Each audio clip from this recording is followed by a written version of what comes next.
I don't answer questions. Okay. Do you have your ID on you? I don't offer. I need your ID. Did I break a law? There's potentially a liquor violation, yes. Yeah, I didn't. Are you serving tonight?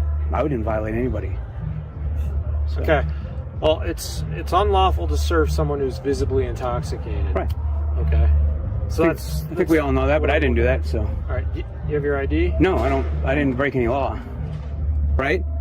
Do you have evidence? That's why we're here. Do you have evidence that I broke a law in particular? That's why I'm here. If you don't have evidence that I specifically broke a law, then there is no probable cause for you to ask for my ID because you have to have reasonable. No, you have to have reasonable. Specifically broke a law, which I didn't do. Listen, I'm very careful about who I serve, and that's all I'll say.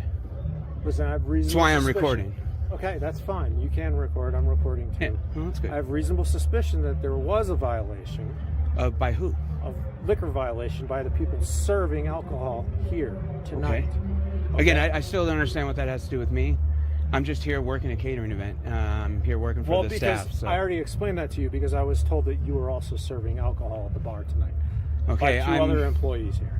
I'm not going to get into details and discussions with you about an ongoing investigation, especially when it has nothing to do with me. You don't have to answer any questions, but you do have to identify yourself. I didn't break any laws, so what would I have to identify myself for? In Colorado, in order to ID somebody, you have to have proof that they've either broken the law or that you have to have reasonable suspicion or articulable suspicion that they have broken the law. No, you didn't witness me doing anything, and you don't have any witnesses saying that I overserved anybody.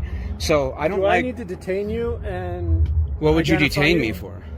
To identify you. For what crime, though? Buckle up, guys. Today we are diving into a tense confrontation that starts immediately as a UK cop demands ID for a suspected liquor violation. From the very first second, the man calmly yet assertively challenges the officer, questioning the need for probable cause and exposing the lack of evidence.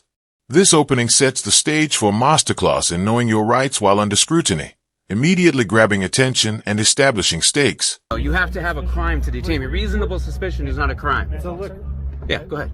Were you serving alcohol tonight at this event? I'm not answering any questions for you guys. Who's your supervisor? We were told that you were. That's, I don't know.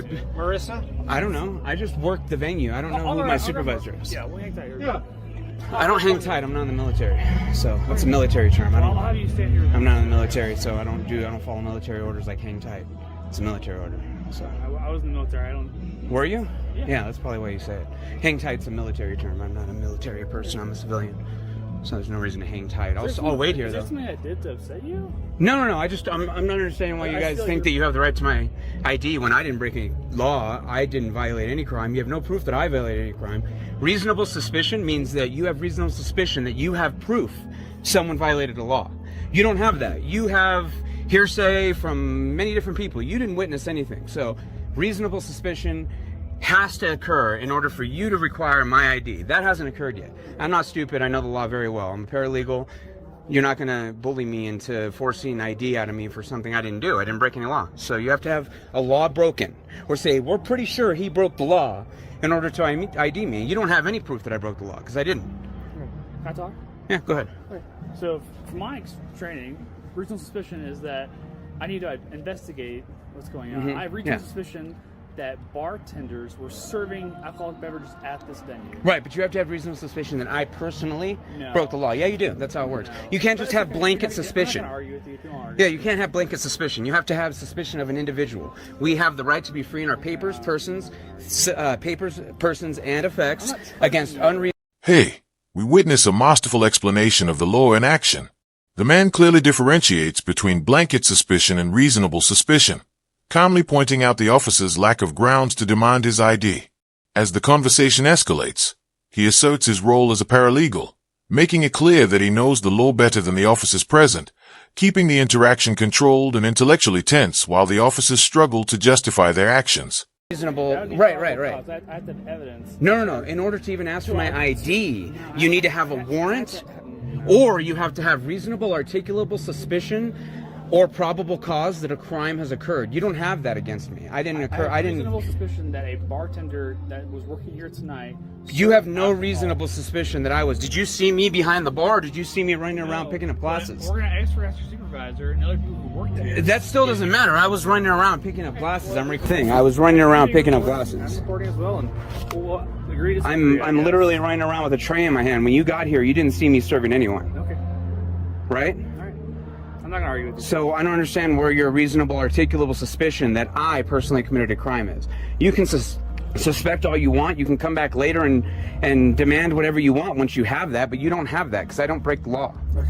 I know what I'm doing. I'm an intelligent individual. I don't go out breaking laws. I know you are. You're something very intelligent guy. Yeah, so I don't break laws, so I have no reason to articulate. You have no reason to articulate a crime, so I have no reason I have plenty of to. reasons to articulate, but you're just not listening. Not for me. That's You okay. have reason to articulate what you think is a crime, but that's not a crime. That lady's on her way to the hospital. That's not even. probable cause. But Again, that's not probable cause of me for anything.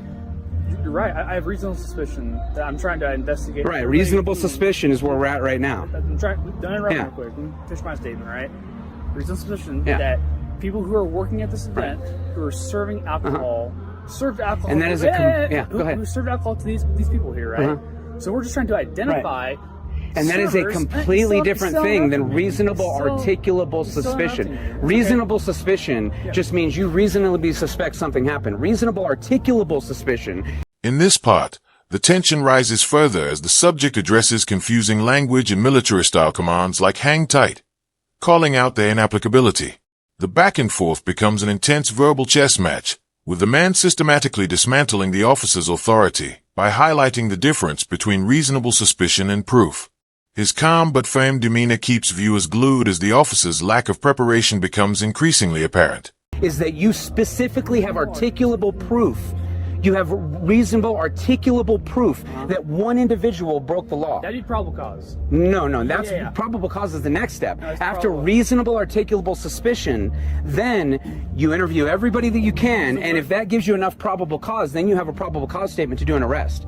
But you don't have a probable cause statement right now because I haven't admitted to any crimes. Right. I'm here because I didn't break the law. Yeah, right now don't have probable cause. I didn't break the law though. I have reasonable suspicion to identify all bartenders. No, you don't. You have reasonable And you don't have suspicion to agree come with and me. try to do what you got to do to try to fulfill your investigatory quota, but that doesn't have anything to do with me. Investigatory quota. Yeah, your boss requires that you investigate a crime. You don't get to just come, look around and say everything looks fine here and leave. Your boss requires that you spend a certain amount of time investigating the crime, that you attempt to find out who was at fault for whatever crime. You don't get to just see that a crime happened and walk away and ignore it. You're claiming my chief tells me I have a quota to me? I don't know who tells you. Probably your captain. Usually it's a street sergeant or a road captain. I have a commander. You have a street sergeant, likely. Yeah. So your street sergeant's probably the one that mandates it. Your captain mandates it to him, and your chief mandates it to your captain or your whatever.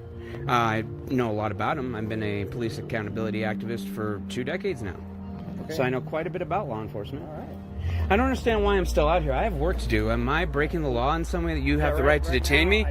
I'm detaining you. You're not identifying yourself. I'm trying to identify. In order to detain me, you need to have reasonable, articulable suspicion that I specifically committed a crime. Am I being detained or am I free to go right now? You're not free to leave. Okay, so I'm being detained right now. Yeah. Because you suspect me of a crime. I have reasonable suspicion to identify all bartenders here. Hey, the man drives home the legal argument, clearly explaining the constitutional boundaries protecting him from unlawful detainment. The officers continue trying to assert control, but he repeatedly points out the misunderstanding of the Fourth Amendment and probable cause.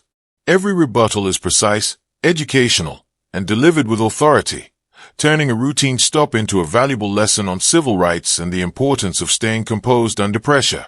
You're not giving me your ID. All I want is to identify. Oh, I know. That's all cops want. You want to be able to violate our rights willy-nilly without any regard for the Fourth Amendment. We don't need to argue. I know. You guys don't like the Fourth Amendment. The Fourth Amendment stops you from finding out who everyone is. I love the Fourth. Well, if you did, then you would understand right now that you don't have reasonable, articulable suspicion, definitely don't have probable cause, so you have no reason to be talking to me right now. I have no reason to be detained.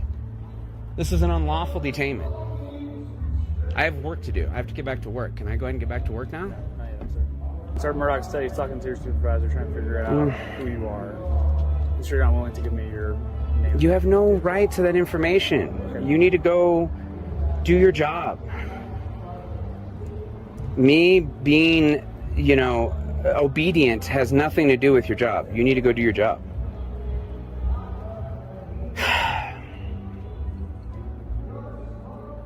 You guys always think you can just bully situations, and it's not going to happen, dude. I feel like I'm bullying, sir. I'm trying to have a No, it's bullying. When you decided that you were going to detain me without a You're asking a really strong, reasonable, articulable suspicion.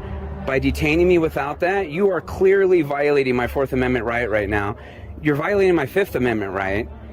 I should be free to leave at this point, and you're attempting to stop me from doing so because you're saying I'm violating the law, but you have no proof of that. You didn't witness me doing that. You can't take hearsay as proof. That's not proof.